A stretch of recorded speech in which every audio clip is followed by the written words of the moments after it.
sedang ada masalah sama suami saya, Bu ya. Saya ditalak 3 sama suami dalam sekali ucap, tetapi dalam keadaan marah. Apakah talak tersebut sah? Mohon bantuan dan solusinya, Bu ya. Terima kasih. Baik, yang pertama adalah masalah perceraian. Kami himbau kepada kaum pria agar menggunakan sifat kelaki-lakiannya. Sifat kelaki-lakian adalah sifat orang yang tabah, kuat, dan bisa ngayomi. Maka tandanya apa? Tidak mengobral kalimat cerai. Maka laki-laki lemah adalah yang ngobral kalimat cerai. Padahal sudah tuntunan dari baginda Nabi, kalau memang ada punya masalah, cerai 1, biar belajar saat itu. Kemudian beri cerai 2, biar belajar setelah itu. Baru nanti nggak bisa belajar, sang istri kasih cerai 3. Lalu ada yang mencerai dengan cerai 3 lah ini. Kemudian ya, ini yang pertama ya. Bagaimana jika ada laki-laki mencerai 3? Pertama yang harus dicermati. Ini kami himbau kepada para asatid juga dan yang lainnya. Jika ada pengaduan atau mengaku telah mencerai atau dicerai, wanita mengaku dicerai atau laki-laki pernah mencerai, maka tolong dicek kembali seperti apa sih kalimatnya. Sebab selama ini yang kami alami, banyak seolah-olah kalimat cerai, ternyata belum kalimat cerai. Ya, jadi tolong dicek kembali apa yang diucapkan suami dan apa yang dengar seorang istri. Baru nanti diputuskan. Anggap saja, betul seorang suami mengatakan dengan kalimat yang sharih, tidak ada kinayah, tidak ada sembunyi di dalamnya, maknanya jelas, lafadznya jelas. Misalnya seorang suami mengatakan kepada istrinya, engkau aku cerai 3. Nah ini bagaimana? Mencerai 3. Adapun mencerai 3 adalah jumhur ulama 4 madhab. Selebih itu adalah urusan yang mengambilnya. Kami hanya akan mengatakan di antara lingkup 4 madhab. Ada lingkup 4 madhab bahwa mengatakan cerai 3 dalam waktu, satu waktu. Maksud satu waktu itu selagi masih dalam masa iddah. Maka itu akan jatuh 3. Jadi bisa saja dicerai, seorang suami mengatakan, engkau aku cerai 3, langsung jatuh 3. Atau mencerai 3 di dalam waktunya beda-beda, tapi dalam masa iddah. Mencerai hari ini, kemudian selagi masih dalam iddah, mencerai lagi, selagi dalam masa iddah, mencerai lagi. Maka jatuh 3. Karena apa? Selagi dalam masa iddah, dia masih seperti istrinya. Maka cerai yang dijatuhkan kepada istri, maka jatuh cerai. Berbeda jika wanita sudah keluar masa iddah, maka tolak tidak akan jatuh. Karena apa? Sudah bukan istrinya. Ini adalah yang ada dalam 4 madhab. Memang ada selama ini suara-suara diangkat bahwasanya tolak 3 jatuh 1 adalah urusan Anda yang mengambil dan itu bukan dari 4 madhab. Kami tidak akan sampaikan itu. Yang mengambil itu silakan urusan Anda dengan ulama tersebut. 4 madhab, madhab Hanafi, madhab Maliki, madhab Syafi'i, madhab Hambali. Talak 3 yang dilakukan di satu majlis, yang dijatuhkan di satu majlis, satu waktu, termasuk di dalamnya adalah selama masa iddah, maka jatuh 3. Adapun tolak yang disampaikan dalam keadaan marah, dalam madhab kita Imam Syafi'i, marah adalah tetap dianggap sebagai sah. Tolaknya orang yang marah. Memang di sana ada khilaf masalah marah, akan dilihat marahnya seperti apa. Pemicunya apa? Tapi dalam madhab kita Imam Syafi'i adalah tetap jatuh biarpun dengan marah. Sebab kita perlu membiasakan siapapun yang marah jangan melakukan hal-hal yang seperti itu. Makanya perlu melatih hati, lisan. Jangan sampai gampang mengucapkan kalimat cerai dan kalimat cerai. Kemudian setelah wanita itu dicerai 3 oleh sang suami, maka sang suami tidak bisa kembali lagi kepada sang istri, mantan istri. Tidak boleh rujuk lagi kepada sang mantan istri. Kecuali mantan istri sudah menikah lagi. Dan biar dia merasakan dengan yang lain. Karena apa? Mungkin suaminya zalim. Biar tahu nanti. Mungkin setelah itu istrinya menikah dengan laki-laki lain. Dan dia lebih bahagia. Biarkan. Jangan sampai didolimi wanita.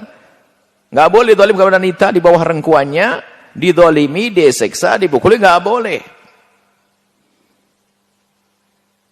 Makanya cerai pertama untuk belajar semuanya. Cerai kedua untuk belajar. Cerai ketiga sudah selesai. Kemudian, Setelah terjadi perceraian, cerai 3, sang suami tidak boleh kembali kepada mantan istrinya. Mantan suami nggak boleh kembali kepada mantan istri, kecuali mantan istri sudah menikah dengan laki-laki lain. Sampai, mohon maaf, terjadi hubungan suami istri. Kemudian setelah itu kok suami yang berikut, yang baru tadi mencerai setelah masa iddah. Dan suami yang mencerai setelah iddah selesai ya. Suami yang kedua tadi menikahi wanita tersebut harus setelah selesai masa iddah dicerai 3 tadi.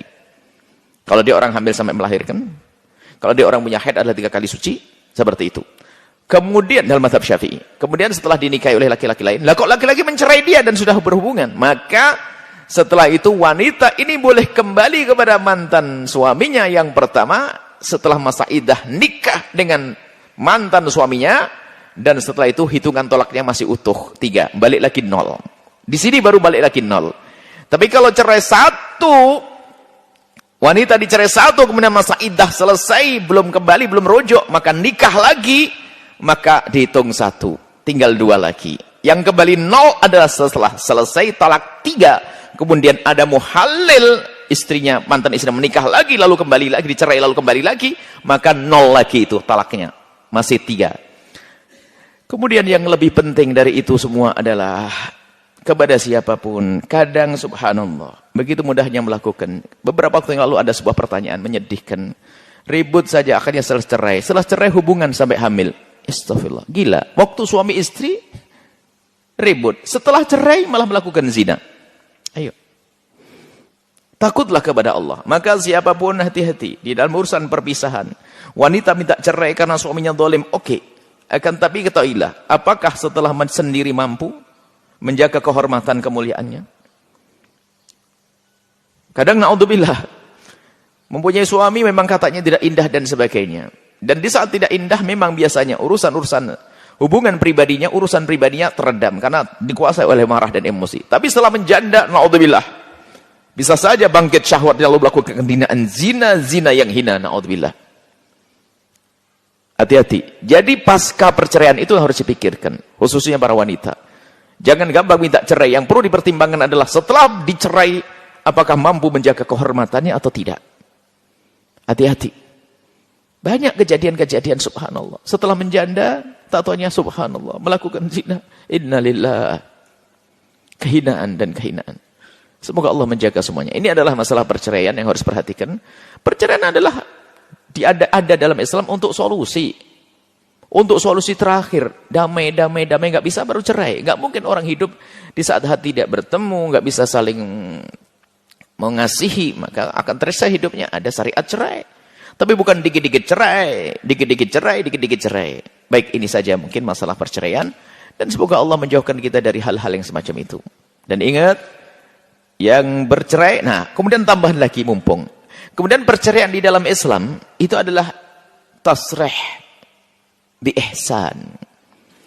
Perceraian itu dengan kebaikan, nggak boleh dengan permusuhan. Artinya, biarpun sudah bercerai, hei janda yang solehah, bukan berarti anakmu harus kau jadikan musuh mantan suamimu.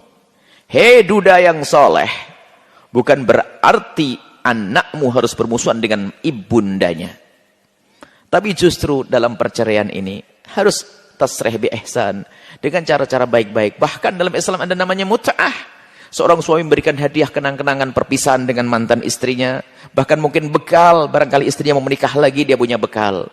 Seberapa saja sebagian mengatakan itu wajib.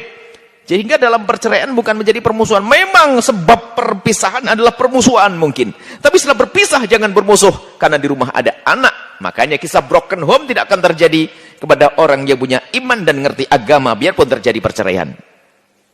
Sehingga tetap diajarkan anaknya. Mungkin seorang istri, seorang janda mengatakan kepada anaknya, wahai anakku, aku memang sudah berpisah dengan ayahmu, tapi ingat, ayahmu adalah ayahmu. Aku berpisah hanya tidak ada kecocokan, ayahmu. Jangan sampai kau tidak hormat kepada ayahmu. Sang ayah pun juga sama.